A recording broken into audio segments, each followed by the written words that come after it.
नमस्कार सभी दोस्तों को। आपके अपने YouTube चैनल ऑक्सफोर्ड एकेडमी सुखवात पर आप सभी का स्वागत है। मैं विकास यादव आज फिर से आपको एक नया कंसेप्ट, एक नई बात लेके आया हूँ जो जिसमें बच्चे ज्यादातर फंस रहे थे। उन्होंने बोला सर मैंने देखा कि क्लास में भी और आपका जो भी आपके आंसर की आ रही हैं उनमें भी ये क्वेश्चन बन रहा है। तो क्वेश्चन में क्या हो रहा है कि क्वेश्चन में वो जो चीजें पूछी जा रही हैं उसमें वो गलत करके आ रहे हैं क्वेश्चन को। ठीक है, क्योंकि गलत बातें सीख रहे हैं। बातें आपको क्लियर नहीं होंगी जब तक कंसेप्ट आपके क्लियर नहीं होंगे मेरे भाई। तो तब क्या होगा सवालों में, और जो आपके जो मैथ के जो क्वेश्चन है उनमें आपको दिक्कत आने वाली है। तो उन दिक्कतों को दूर करने के लिए ये वीडियो बनाई गई है। किस तरीके का ये सवाल है उस तरीके को हम देखेंगे, किस तरीके से ये क्वेश्चन होगा उस तरीके को देखेंगे। ठीक है मेरे भाई, देखते हैं किस तरीके का क्वेश्चन पूछा गया है आपको। ये क्वेश्चन आपका किस में पूछा गया है एक बार देख लेते हैं। ठीक है, एक बार देख लेते हैं ये क्वेश्चन किस में पूछा गया है। ये है आपका क्वेश्चन,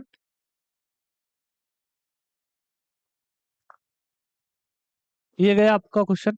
ये क्वेश्चन है 9 पे पावर 6, 9 पे पावर 6 गुणा 12 पे पावर 4 गुणा 7 पे घात 7 के अभाज्य गुणनखंडों का योग ज्ञात कीजिए। ग्रुप डी 26/8/2022 इवनिंग शिफ्ट में पूछा गया है मेरे भाई। 26/8/2022 ग्रुप डी के पेपर में पूछा गया है। मतलब ये भी आपका लेटेस्ट क्वेश्चन है। 8वें महीने में, पीछे वाला 8वां महीना है उसमें पूछा गया है। तो ये क्वेश्चन अभी पूछा जा रहा है तो फिर भी आपके एग्जाम में रिपीट होगा। रिपीट होगा क्योंकि ये क्वेश्चन ज्यादातर बच्चे गलत करके आए थे। गलत करके आए तो इस क्वेश्चन को सही कैसे करेंगे? सही इस तरीके से करेंगे कैसे कि आपका कंसेप्ट कैसा होगा, सही होगा। ठीक है मेरे भाई, अब इस वीडियो को के क्वेश्चन को देखते हैं। ये कैसे होगा? जैसे इसने बोला है कि अभाज्य गुणनखंडों का योग। पहले बात समझेंगे अभाज्य गुणनखंड होते क्या है। अभाज्य गुणनखंड होते क्या है? जैसे यहाँ पे बोला अभाज्य गुणनखंड की बात करेंगे। अभाज्य कौन कौन सी संख्या होंगे? 2, 3, 5, 7, 9 नहीं होती, 11 और 13, इस तरीके से डैश डैश डैश करके आगे होगी। मतलब दो एक ऐसी अभाज्य संख्या है जो सम है पर एक अभाज्य संख्या है। ठीक है, अब बात करेंगे 3 अभाज्य संख्या है, 5 अभाज्य संख्या है और 7 और 11 इस तरीके से आगे बढ़ते हैं। 9 आपकी अभाज्य संख्या नहीं है। अभाज्य संख्या का रूल क्या होता है मेरे भाई? अभाज्य संख्या का रूल बोलता है कि वह संख्या खुद से कटे और एक से कटे। ठीक है, खुद से विभाज्य हो और एक से विभाज्य हो तो वो क्या बोली जाएगी? आपकी अभाज्य संख्या बोली जाएगी। अभाज्य संख्या बोली जाएगी। तो किस तरीके से ये क्वेश्चन होगा मेरे भाई, अब हम बात करेंगे। जैसे हम थोड़ा सा यहाँ पे सिखाना चाह रहे हैं आपको कुछ बातें।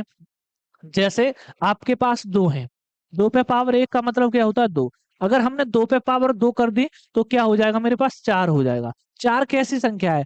अभाज्य है, भाज्य है? तो बोलेंगे ये भाज्य संख्या है मेरे भाई। सबसे बड़ी, सबसे छोटी जो अभाज्य संख्या है वो कौन सी होती है? सबसे छोटी जो अभाज्य संख्या है वो कौन सी होती है? 4 होती है। 4 होती है। इसी प्रकार से हम बोलेंगे 3। 3 पे घात 1 कर देंगे तो क्या बोल देंगे इसे? ये 3 ही आएगा। अगर 3 पे घात 2 कर देंगे तो क्या हो जाएगा मेरे भाई? 9। तो 9 क्या है आपकी? ये भी एक भाज्य संख्या है। ठीक है, अगर हम यहाँ पे देख रहे हैं 2 का और 3 का मल्टीप्लाई कर दें, मतलब दो अभाज्य संख्याओं का मल्टीप्लाई कर दें तो हमारे पास यहाँ पे कितना आ रहा है? 6। इसी तरीके से ये क्या हो जाएगी? ये आपकी हो जाएगी भाज्य संख्या। ये भाज्य संख्या हो जाएगी। चाहे तुम 11 और 13 का कर दो, चाहे आप 7 और 9 का कर दो, ये क्या हो जाएंगे? फिर ये भाज्य संख्याएं हो जाएंगी। ठीक है मेरे भाई, ये भाज्य संख्या हो जाए।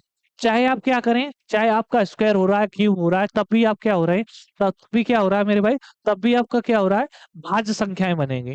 अब भी क्या हो रहा है? मल्टीपल करने के बाद तब भी आपका क्या हो रहा है? भाज्य संख्या बनेंगे। इस क्वेश्चन में हम देख रहे हैं, थोड़ा सा बात समझेंगे। ये बातें यहाँ पर समझ में आ गई होंगी तो यहाँ पे बातें अब समझ में आ जाएंगी। जैसे 9 पे घाते 3, 9 पे घाते 6। 9 पे घात 6 का मतलब हो गया कि अगर 3 पे घाते 2 कर देंगे तो 9 हो जाएगा। उस पे घाते कितनी है? 6। इसी प्रकार से हम देखेंगे यहाँ 3 और 4, 3 और 4। तो हम बोलेंगे इन दोनों को हम क्या करेंगे? भाज्य में बदलेंगे। भाज्य में बदलेंगे तो हम बोलेंगे यहाँ पे कितना हो जाए? 3। और यहाँ पे बोलेंगे 2 पे घाते कितनी हो जाएंगी? 2। और यहाँ पे कितना है? 4। ठीक है, अगले में देखेंगे 7 पे घात कितना हो जाएगा? 7। ठीक है, 7 पे घाते 7। अब यहाँ पे थोड़ा सा समझेंगे कि मैंने क्या बताया कि आपके पास क्या करना है कि जो आपकी अभाज्य संख्याएं कौन सी होती हैं? जिसपे सिर्फ एक ही घात हो। अगर डबल भी घात हो गई तो क्या, स्क्वायर भी कर दिया तब भी क्या हो जाएगा? भाज्य। मल्टीप्लाई भी कर देंगे तब भी क्या हो जाएगा? आपका भाज्य बनेगा। ठीक है, अब दूसरी बात समझेंगे। अगर हमारे पास क्या है कि जैसे ए पे पावर m है, दूसरे पे b पे पावर n है और यहाँ पे पावर 1 दे रखी है p। तो अब इसका क्या हो जाएगा? ए पे पावर m और यहाँ पे पी, और दूसरे में देखें इंटू कितना कर देंगे, बी पे पावर एन पी, इस तरीके से हो जाएगा।